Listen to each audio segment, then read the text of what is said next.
My brothers and sisters and my beloved confreres, a very hearty welcome to each one of you to the 18th Sunday of the liturgical year. These days I am reading a book titled Humankind, a Hopeful History, written by Rutger Bregman. At one space, the author mentions about the attitude of people in the most difficult moments of their life. He narrates the scene of the Second World War. The strategists of the war made sure that they destroy the whole city of London, destroying the mighty towers and buildings existed there. And thereby, more than 40,000 human lives were lost. But you would notice one very interesting thing here. In a short while, people recovered their confidence. They returned to their normalcy. Many of them, from the rumblings and the destroyed remnants of the buildings, built up small shelters and even petty shops with funny titles. Desperation is sold here. But after the war, the post-war analysts made sure to study this particular aspect of the consequence of the war in the life of the people. And they made one very interesting discovery there. It is not when destructions of the mighty buildings happen, people become desperate.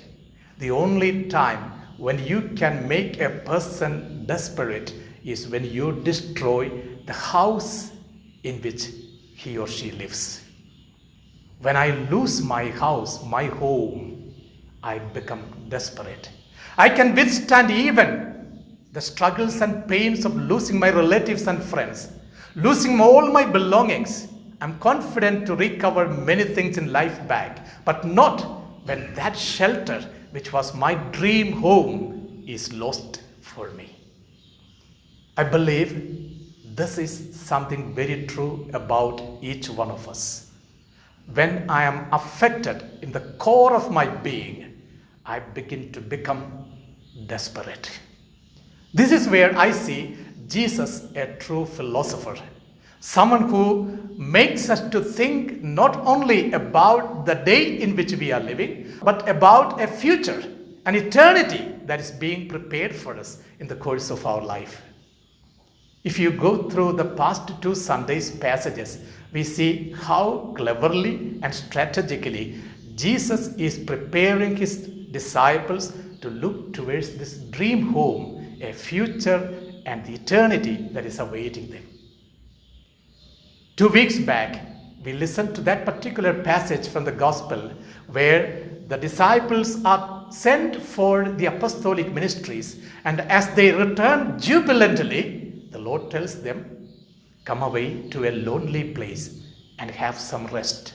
Rest is the moment when you are able to retrospect and see whether all what you did until now is for a future vision.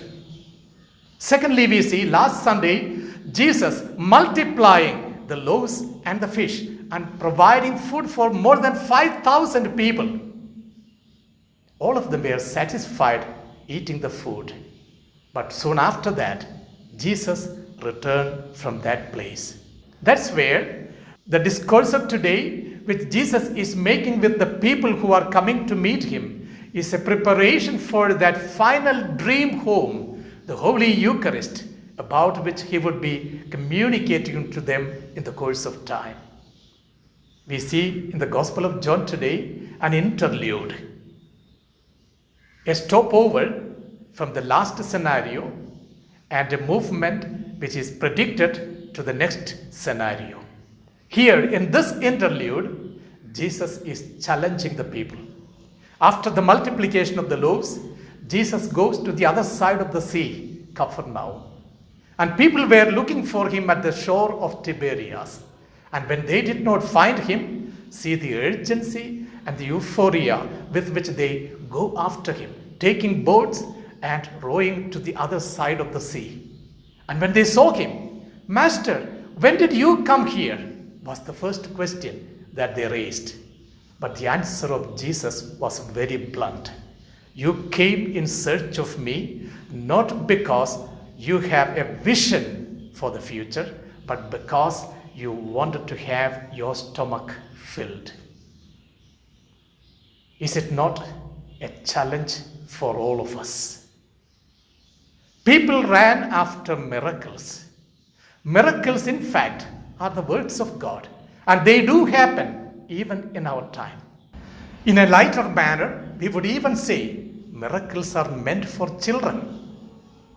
Just like children are provided with candy when they cry, some of these miracles need to be understood in that context. If you look and tread through the Gospels, the first part of the Gospels are full of miracles. But from the middle towards the last part, there are very less miracles. What happens there is the reality of Jesus' life. The mystery of Christ, the passion, death, and resurrection. They are not miracles, they are historical facts that happened in the life of Jesus himself in order to build a dream home for the humanity, eternity.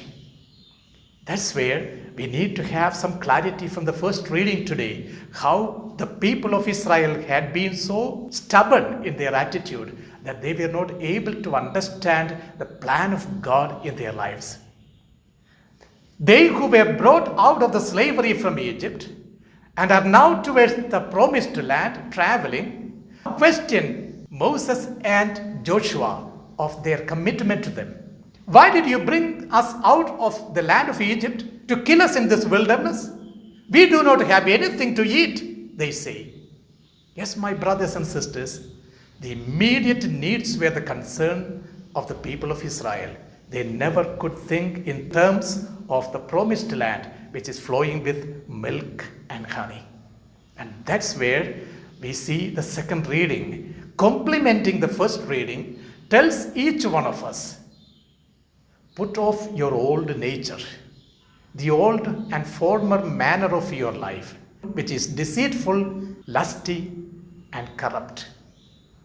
Yes, my brothers and sisters, this is a challenging invitation for each one of us. We need to evaluate our personal lives in the context of the words spoken by Jesus through the gospel. Am I looking towards a dream home? Or am I merely satisfied with the immediacy of my life happening? My food, my possessions, my people, my belongings? Am I stopping my thinking there? One of the greatest tragedies of the modern era is short-term thinking. People who have invested their life with the fullness of the insurance of the eternity will never be affected by immediate small happenings around them, including the pandemic COVID. Let us build a dream home to go over and to see the possibilities of our life. And let Jesus, the way of life for each one of us, be the light of our life. Enter into that dream home. Amen.